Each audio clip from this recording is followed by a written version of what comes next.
ദയാ ദുർഗ. രചന നിമ സുരേഷ്. അവതരണം അപര. ഏട്ടാ, ഒരെണ്ണം കൂടെ. ഗോപു പറഞ്ഞപ്പോൾ കൈലാസ് ദയയിലെ പിടി ഒന്നുകൂടെ മുറുക്കി. ദയ ചുമലിളക്കി പ്രതികരിക്കാൻ ശ്രമിച്ചെങ്കിലും അയാൾ അവളെ വിടാതെ പിടിച്ചു. എടുക്ക്. ബുദ്ധിമുട്ടോടെയാണെങ്കിലും ദയ കൈലാസിനൊപ്പം ഇരുന്നു കൊടുത്തു. ഫ്ലാഷ് മിന്നി തെളിഞ്ഞതിനടുത്ത നിമിഷം അവൾ കൈലാസിൻ്റെ കൈ തട്ടിമാറ്റി എഴുന്നേറ്റ് ധൃതിയിൽ 2 പടവുകൾ കയറി ഒരിടത്തായി ഒതുങ്ങി നിന്നു.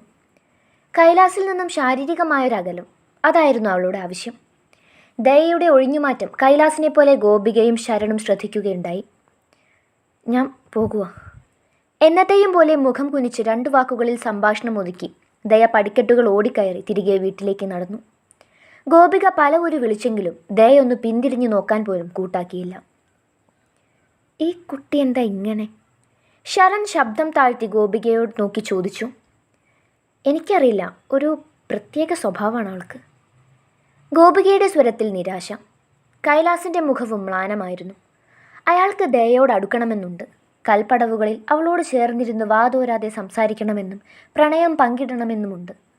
പക്ഷേ ദയയുടെ സമീപനം കൈലാസിനെ വല്ലാതെ അലോസരപ്പെടുത്തുന്നുണ്ടായിരുന്നു. തിരികെ നടക്കുന്നതിനിടയിൽ ദയ കൈലാസിനെക്കുറിച്ച് ഓർത്തു. അയാളുടെ വാക്കിലും നോക്കിലും പ്രവൃത്തിയിലുമെല്ലാം എന്തൊക്കെയോ അസ്വാഭാവികത തോന്നുന്നു. തന്നിലേക്കൊരു കടന്നുകയറ്റം അയാൾ ആഗ്രഹിക്കുന്നുണ്ടോ? വല്യമാമയെപ്പോലെ തന്നെ ആയിരിക്കുമോ അയാളും? അവൾക്ക് പേടി തോന്നി. അതിനനുസൃതമായി കാലുകൾക്ക് വേഗതയുമേറി. അടുക്കളപ്പുറത്ത് ചുമരിൽ ചാരി വല്യമ്മ നിൽപ്പുണ്ട്. അവർക്കിരുവശത്തുമായി സിദ്ധേട്ടനും സ്വാതിയും.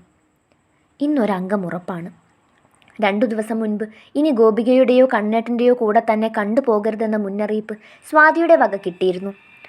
ഒപ്പം അടുക്കളക്കാരി വീട്ടുകാരിയാകാൻ ശ്രമിക്കരുതെന്ന താക്കീതും. എന്താടി അസത്തെ നീ അവിടെ നിന്ന് താളം ചവിട്ടുന്നത്? മുറുകിയ മുഖത്തോടെ സാവിത്രി ആക്രോശിച്ചു. ദയയ്ക്കുള്ളിൽ ഭീതി നിറഞ്ഞു. കൈകാലുകൾ വിറച്ചു തുടങ്ങി. സാവിത്രിയേക്കാൾ അവൾക്ക് ഭയം സിദ്ധുവിനെയാണ്. അയാൾ യാതൊരു ദാക്ഷിണ്യവുമില്ലാതെ ശരീരം നോവിപ്പിക്കും. പലപ്പോഴും ചത്തുപോകുമെന്ന് തോന്നിയിട്ടുണ്ട്.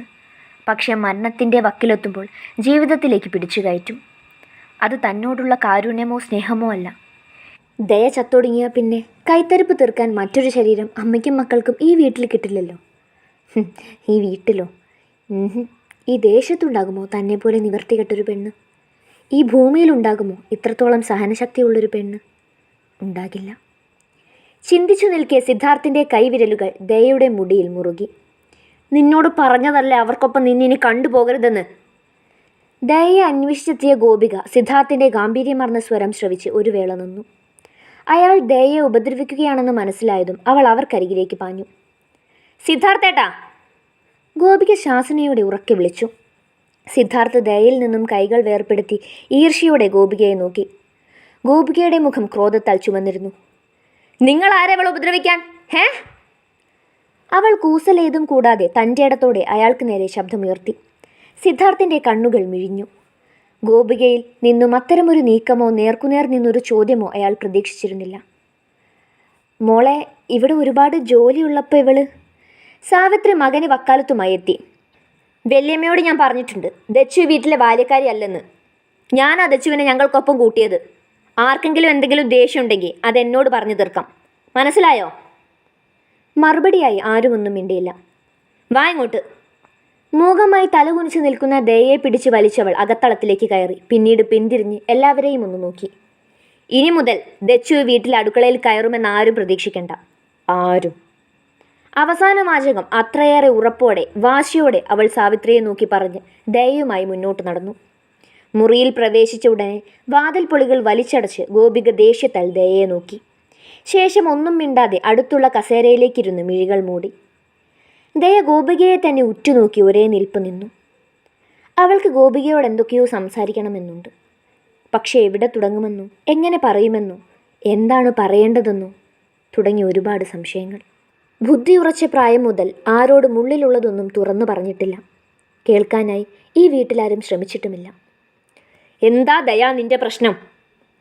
തമ്മിൽ പുണർന്ന മിഴിയമകളെ വേർപെടുത്താതെ ഗോപിക ദയയ്ക്ക് നേരെ ചോദ്യമുതിർത്തു. തമ്മിൽ കണ്ട നിമിഷം മുതൽ ദച്ചു എന്ന് മാത്രം അഭിസംബോധന ചെയ്തവൾ ഇന്നാദ്യമായി തന്നെ ദയ എന്ന് വിളിച്ചിരിക്കുന്നു. ദയയ്ക്ക് വല്ലാതെ വിഷമം തോന്നി. ഒപ്പം കണ്ണുകളും നിറഞ്ഞു. ഞാൻ ചോദിച്ചത് നീ കേട്ടില്ലേ? ഗോപിക അരിശത്തോടെ ഇരിപ്പിടത്തിൽ നിന്നും ചാടി എഴുന്നേറ്റു. അപ്പോഴും ദയ മറുപടിയില്ലാതെ മുഖം കുനിശാതെ നിൽപ്പായിരുന്നു. ഗോപികയുടെ ക്രോധം അതിൻ്റെ ഉച്ചസ്ഥായിലെത്തി. എന്ത് ചോദിച്ചാൽ ഇങ്ങനെ പൊട്ടിയെ പോലെ നിന്നോളണം, ഇറങ്ങിപ്പോയിൻ്റെ മുറിയെന്ന്. ഗോപിക ശബ്ദമുയർത്തിയപ്പോൾ ദയ വിറച്ചുപോയി. ഉള്ളിലെ സങ്കടങ്ങൾ അതിര് ലംഘിച്ച് പുറത്തേക്ക് പ്രവഹിച്ചു. ഞാൻ വിതുമ്പലോടെ പറഞ്ഞു തുടങ്ങിയതും വാതിൽ തള്ളി തുറന്ന് ശരണും കൈലാസും അകത്തേക്ക് പ്രവേശിച്ചു. എന്താ ഗോപു, എന്തു പറ്റി? എന്തിനാ നീ ഒച്ചയെടുത്തത്? ശരൺ അല്പം വേവലാതിയോടെ ഗോപികയോടായി ചോദിച്ചു. അവൾ അപ്പോഴും കലിയടങ്ങാതെ ദയയെ നോക്കി ദഹിപ്പിക്കുകയായിരുന്നു.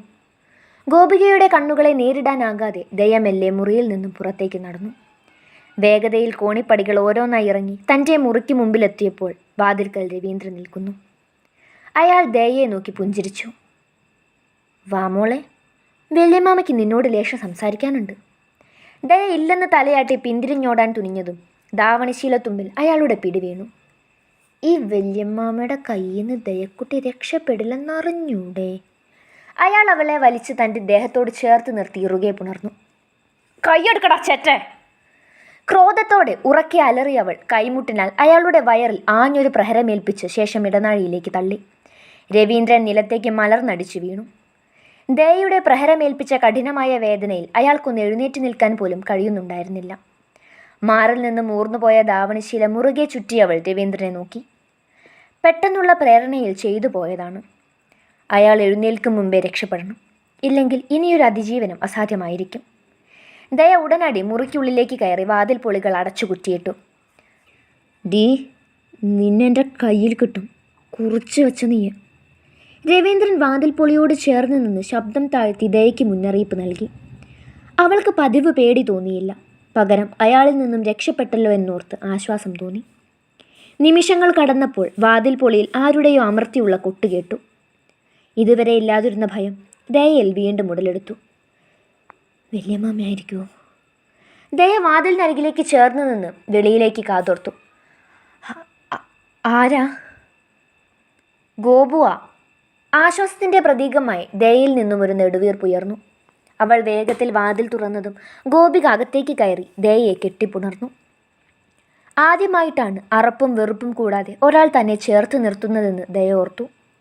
പലപ്പോഴും സ്വാതിയുടെയും സിദ്ധാർത്ഥേട്ടൻ്റെയും അരികിലൂടെ കടന്നു പോകുമ്പോൾ വിയർപ്പ് നാറുന്നെന്ന് പറഞ്ഞവർ തന്നെ അധിക്ഷേപിക്കാറുണ്ടായിരുന്നു. ചവറ് കൊണ്ടുപോകുന്ന മുനിസിപ്പാലിറ്റി വണ്ടിക്ക് പോലും ഇത്രയും നാറ്റം കാണില്ലെന്ന് പറഞ്ഞ് ഉറക്കിച്ചിരിക്കും. I am really sorry. എനിക്ക് പെട്ടെന്ന് ദേഷ്യം വരും.